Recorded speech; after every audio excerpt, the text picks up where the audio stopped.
Bienvenidos a su programa El grano de trigo, un programa para edificar el cuerpo de Cristo y alcanzar a las almas que no conocen al Señor. Mediante escucharlo, el Señor les bendiga. Primera de Samuel, capítulo 3. El joven Samuel ministraba a Jehová en presencia de Elí, y la palabra de Jehová escaseaba en aquellos días, y no había visión con frecuencia.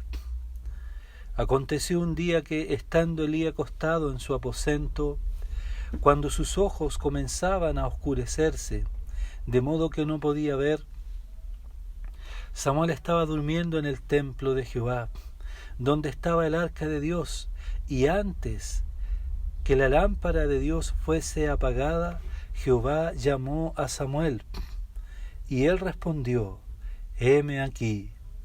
Y corriendo luego a Elí dijo: heme aquí, ¿para qué me llamaste? Y Elí le dijo: yo no he llamado, vuelve y acuéstate. Y él se volvió y se acostó. Jehová volvió a llamar otra vez a Samuel, y levantándose Samuel, vino a Elí y dijo: heme aquí, ¿para qué me has llamado? Y él dijo: hijo mío, no he llamado, vuelve y acuéstate. Y Samuel no había conocido aún a Jehová, ni la palabra de Jehová le había sido revelada. Jehová pues llamó la tercera vez a Samuel, y él se levantó y vino a Elí, y dijo: heme aquí, ¿para qué me has llamado? Entonces entendió Elí que Jehová llamaba al joven. Y dijo Elí a Samuel: ve, acuéstate, y si te llamare dirás: habla Jehová, porque tu siervo oye. Así se fue Samuel y se acostó en su lugar. Y vino Jehová y se paró, y llamó como las otras veces: Samuel, Samuel. Entonces Samuel dijo: habla, porque tu siervo oye. Y Jehová dijo a Samuel: he aquí haré yo una cosa en Israel, que a quien la oyere la retiñirán ambos oídos. Aquel día yo cumpliré contra Elí todas las cosas que he dicho sobre su casa desde el principio hasta el fin. Amén. Cuando termina el libro de los jueces tiene la expresión que dice: y cada uno hacía lo que bien le parecía, porque en aquellos días no había rey en Israel. Pues bien, fue un periodo, ¿no es cierto?, después de la muerte de Josué. Josué fue el sucesor de Moisés. Josué condujo al pueblo durante un buen tiempo bajo el temor de Dios, en santidad, y él despertaba las conciencias del pueblo para que se volviesen al Señor. De hecho, él dijo en su momento final: yo los he conducido a ustedes, yo los he guiado, pero él les dijo: pero una cosa yo tengo clara, dijo él: yo no sé a qué dioses ustedes van a servir, si a los que están allá en Egipto o a los que están aquí de los amorreos, pero una cosa yo tengo clara, dijo Josué: yo y mi casa serviremos al Señor. Josué entonces toma esta decisión y el pueblo le sigue. Después de su partida viene un periodo largo de muchos jueces, y en que acontecieron algunas cosas, ¿no es cierto?, varias cosas que no son ajustadas, muchas de ellas, pero hubieron jueces que condujeron al pueblo al temor de Dios. En este tiempo después vemos, ¿no es cierto?, en la primera de Samuel vemos al sacerdote Elí. Elí era un sumo sacerdote, y por ende sus hijos también sacerdotes. Ellos, ¿no es cierto?, en Silo tenían la tienda, el tabernáculo de Dios, donde todo Israel iba a adorar, donde todo Israel iba a sacrificar. Llevaban sus ofrendas y sus sacrificios para adorar al Señor. No podemos nosotros desconocer que Elí haya comenzado en un origen humilde, que él no haya servido bien a Dios. No podemos poner en duda eso. Sin embargo, no se dice así de sus hijos. Se dice que sus hijos eran hombres impíos, eran hombres perversos, eran hombres malos. Más encima, entre las cosas que ellos hacían, por ejemplo, sacaban más de la parte que no les correspondía. Las partes mejores del animal tenían que ser consagradas al Señor, pero ellos sacaban más de aquella ofrenda que no les correspondía. Más encima ellos engañaban a las mujeres angustiadas que iban y derramaban su tristeza. Ellos se allegaban a estas mujeres y con engaño y con perturbación tenían relaciones sexuales con estas mujeres.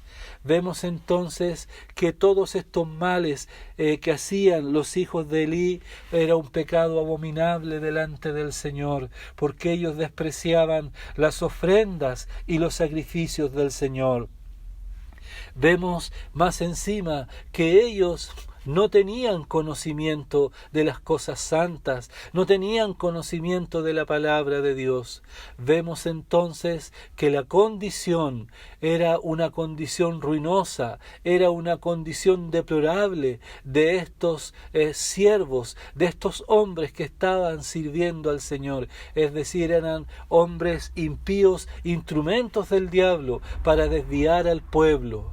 Vemos también que Elí, como padre, tal vez, él los consintió tanto, que no los estorbó, que no los amonestó, que no los corrigió. Y por eso, entonces, vemos que esto era algo totalmente grave delante del Señor.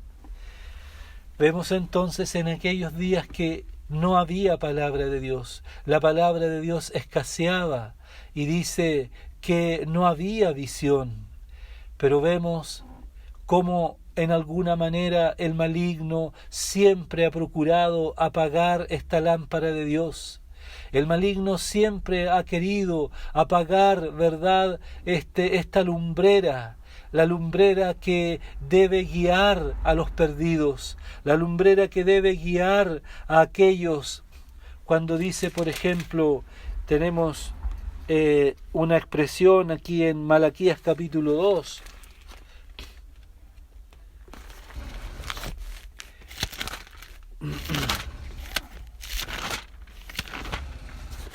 Malaquías capítulo 2 dice: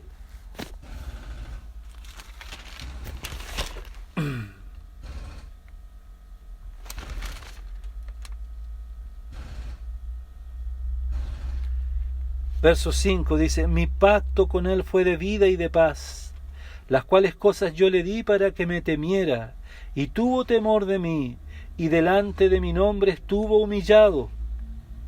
La ley de verdad estuvo en su boca, e iniquidad no fue hallada en sus labios. En paz y en justicia anduvo conmigo, y a muchos hizo apartar de la iniquidad, porque los labios del sacerdote han de guardar la sabiduría, y de su boca el pueblo buscará la ley, porque mensajero es de Jehová de los ejércitos. Mas vosotros os habéis apartado del camino, habéis hecho tropezar a muchos en la ley, habéis corrompido el pacto de Leví, dice Jehová de los ejércitos. Por tanto yo también os he hecho viles y bajos ante todo el pueblo, así como vosotros no habéis guardado mis caminos, y en la ley hacéis acepción de personas. Podemos darnos cuenta cómo fue, ¿no es cierto?, la degradación del sacerdocio. En aquel tiempo, ¿verdad?, un decaimiento del sacerdocio con estos hijos de Elí, hombres impíos, hombres perversos de corazón, que no temían a Dios, que buscaban más el complacerse a sí mismo, el agradarse a sí mismo, buscando los beneficios materiales, buscando las satisfacciones para su carne, buscando el sacar provecho de las personas afligidas, de las personas angustiadas, de las personas con amargura, que se acercaban a la casa del Señor, a la tienda allí en Silo, para encontrar respuesta de Dios. Ellos no les interesaba aquello, sino que a ellos les interesaba satisfacer su propia ambición, su propia avaricia, su propia codicia. Vemos en esto una imagen de nuestros tiempos. Vemos en esto un cuadro del tiempo final. Estamos viviendo un tiempo final, un tiempo peligroso, donde hay una montonera de hombres que se dicen ser siervos de Dios y buscando su propia conveniencia, su propia satisfacción, dice como el apóstol Pablo lo dice, predicando a Cristo el Evangelio por ganancia personal, por vanagloria, por contienda, pero no de buena voluntad ciertamente. Vemos a estos hombres que van engañando a una montonera de gente, ellos mismos son engañados y van engañando una montonera de gente, es decir, han entrado al ministerio por un protagonismo personal, por una ambición personal, por amor al dinero. Y vemos que muchos le siguen su engaño, siguen sus mentiras. Y vemos que esto ha significado una deshonra al nombre del Señor. Vemos que esto está aconteciendo en nuestros días y vemos cómo esto ya estaba señalado en el tiempo de los apóstoles. Vemos cómo ellos dijeron que en el tiempo final iban a levantarse hombres amadores de sí mismos. Qué terrible es el engaño, que no se habla la sana doctrina, no se habla la sana verdad, sino que se le habla a las personas cosas aduladoras al oído, cosas engañosas que la gente quiere escuchar, con mensajes motivacionales, con mensajes psicológicos, con mensajes filosóficos y con mensajes que alientan, ¿no es cierto?, el impulso de los hombres por tener más. Si tú das esta cantidad, Dios te va a devolver tanto. Si tú das esto otro, Dios te va a dar esto o te va a poner en esta posición, mostrando al creyente como un verdadero hijo de este mundo y no hijo del cielo, no hijo de Dios, apagando en el creyente la esperanza celestial. Dice la Escritura: ahora permanecen la fe, la esperanza y el amor. Estos tres pilares de nuestra fe, de nuestra relación con el Señor, nos abre una comunión con el Señor, nos abre una comunión con el que está sentado a la diestra de Dios. Dice la Escritura que el que tiene esta esperanza en Él, asimismo se purifica como Él es puro.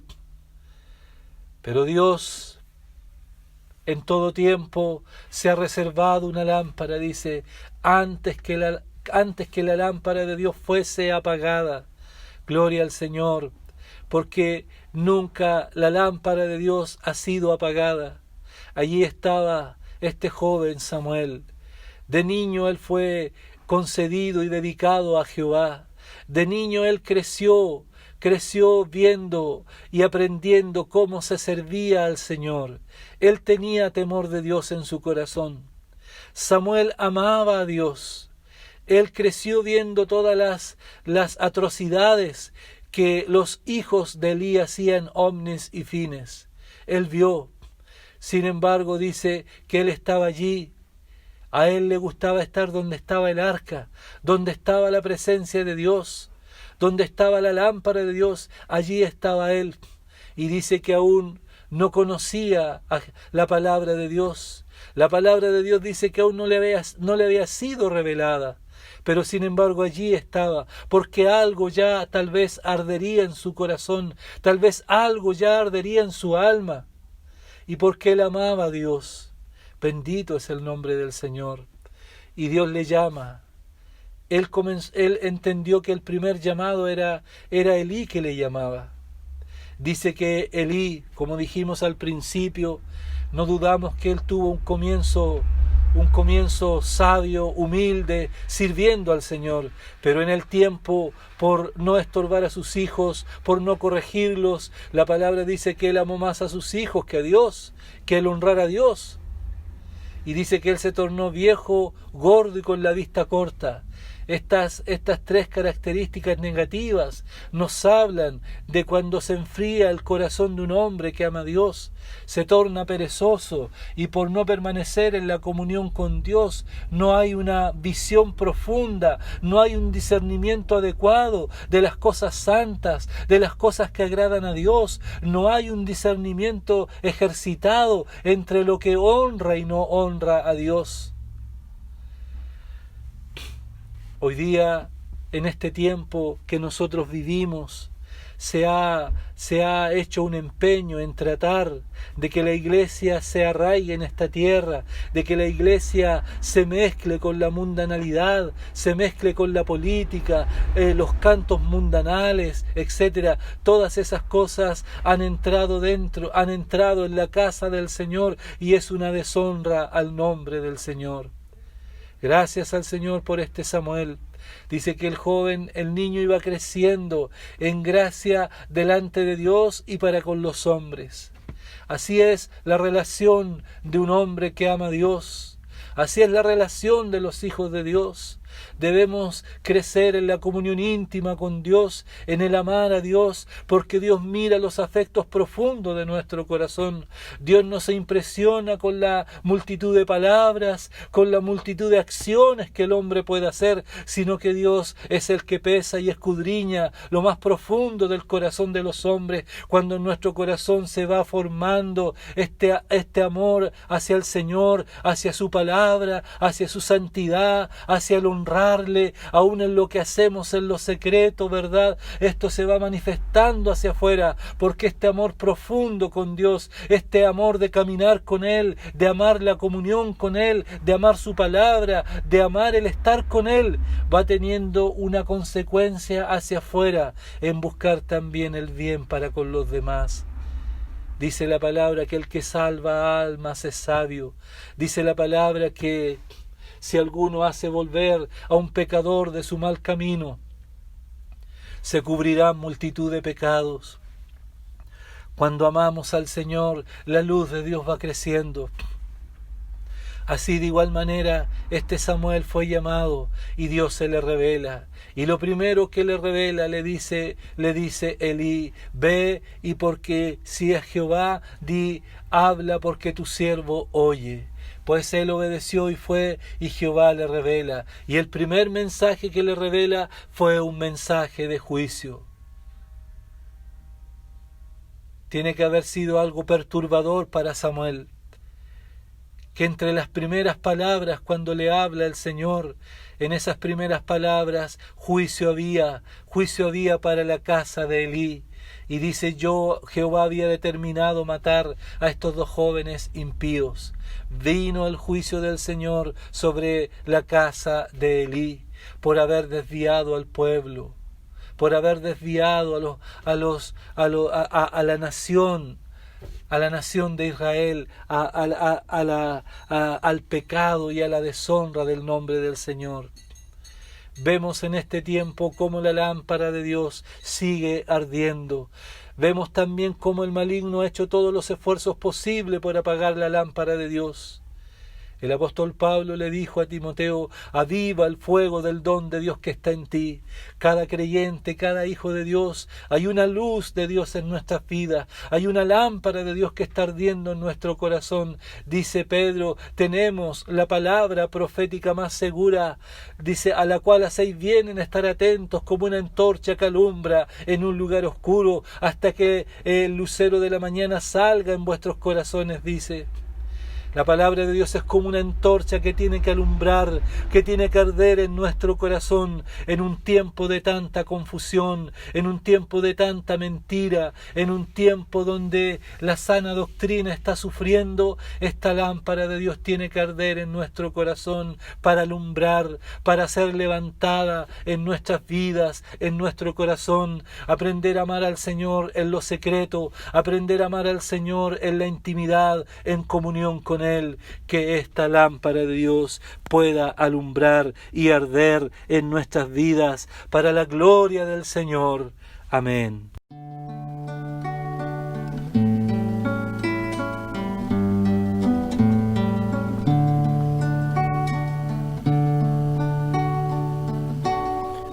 gusta estar delante de ti, sentir tu presencia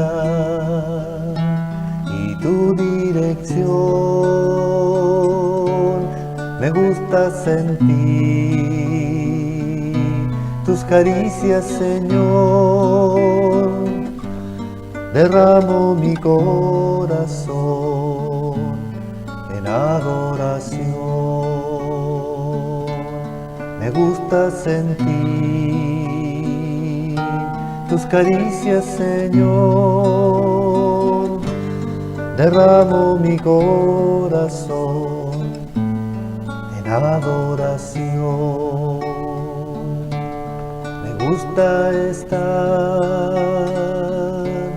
delante de ti, sentir tu presencia y tu dirección. Me gusta sentir tus caricias, Señor.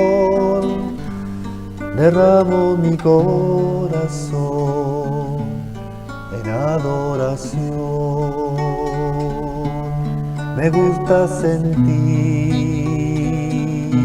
tus caricias, Señor. Derramo mi corazón en adoración, en adoración.